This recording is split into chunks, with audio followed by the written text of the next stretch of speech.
Welcome to your Wellspring Wednesday.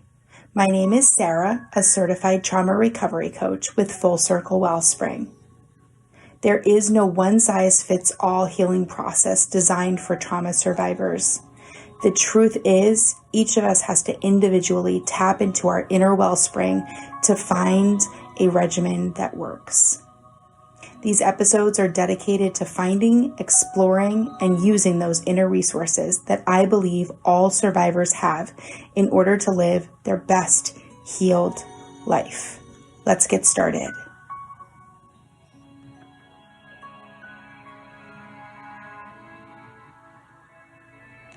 Today we're going to talk about journaling.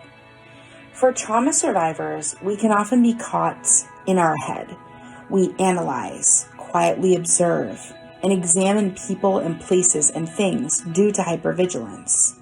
We tend to criticize ourselves a lot. Survivors suffer from seeing things very black and white. We have a bent toward overthinking what others are thinking about us. Our minds can be on overdrive, reading facial expressions and checking other people's emotional temperature and losing ourselves in old scripts and patterns that we learned from our trauma. Being creative is often stunted for childhood trauma survivors, like we talked about a few weeks ago. But writing is not just creative, it's often cathartic. Journaling, in its vast number of forms, is a high recommendation from much therapeutic counsel.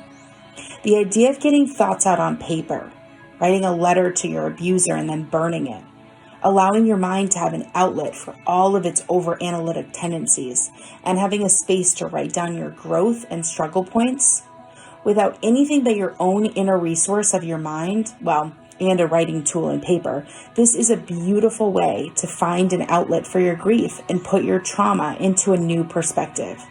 Essays, short stories, and books, they are all wonderful things that trauma survivors write to share psychological education, normalize their story, or allow others to find strength and hope via their survival. These are all so special. But what if the world wasn't going to read it? Is there healing in just the writing itself? That is a hard yes. The power of journaling has even been documented scientifically as a means of bringing out things that are trapped inside, words that you can't necessarily say out loud, and a way to find a flow as well as a structure to your ideas and story.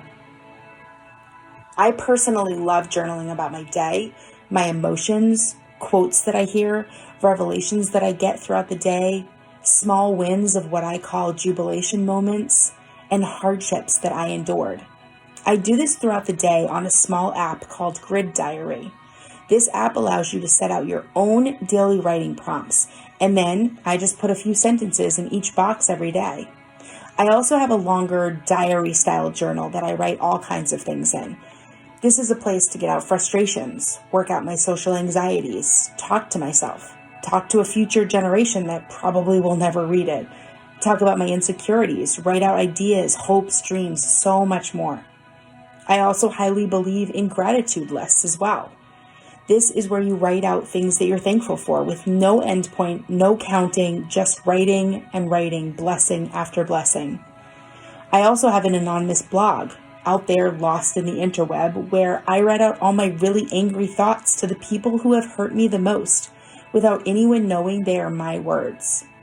I often am writing any number of these entries in any of these type of journals through tears. The pain flows out of my hands into the world, and then I let it go. I use the iPhone notepad when I have a really big revelation, and then sometimes I use it to read to my therapist if I need further help working something out. I also have a really long memoir-style Word document where I write my story on a continuous basis. It's just been going on for years, even though probably no one will ever see it until after I'm gone. It's just really for me and my healing now. All of these outlets of just writing with abandon, just writing to write, sitting down, pouring my mind out on paper without judgments, these are so cathartic. This year, during this self-exploration phase that I'm finding myself in, I recently was challenged to have a pen and a pad of paper by my bed and to write out my dreams the second I wake up. I've been told that our dreams are always trying to share something with us, even if we have no idea what it is. So the more that we can remember and write out before it's a faded thought, the better. This is a new practice for me, so I can't comment on its healing properties yet, but I'm excited to see where it takes me. This practice of journaling has been listed as a therapeutic intervention for many years. There are writing therapists who even help you write down your abuse story. Some people are even finding they are able to uncover repressed memories in this way. And the vast majority of us are able to uncover repressed emotions by journaling. There are creative writing courses for trauma survivors and so many great resources. But my challenge for you today is to dig deeper by getting your insides outside of your mind and your body and down onto paper. So if you don't have any practice yet at all, just start small by setting a 5-minute timer and writing whatever comes out. If you already do a smaller journaling practice, maybe expand on that with a notepad just for gratitudes. Or try with me the dream journal in the first moments of the morning. Whatever bit you're able to do, you will start to see small benefits. Like when taking a course at school, science has shown us that writing with a real writing utensil is the best way to lock in the concepts that you're being taught. The brain hears the info, has to regurgitate it into your hand from the professor, which then reinforces the idea that you're trying to memorize and study by writing it out on paper. So in this inverted way, to release info back to the universe from your mind, to unstick your thoughts and to release your emotions, writing a free-form journal without judgment is a beautiful practice indeed. I encourage you to give it a try. If you're struggling, feel free to reach out on the Connect tab of my website, and I'll link you up with my best recommendations and resources. I'd love to hear from you if you're taking the journal challenge. Let me know how it's working, what avenues are working best for you, and what releases you are finding through writing. I look forward to hearing about it. Thank you for joining me for today's episode of Trauma Survivorhood.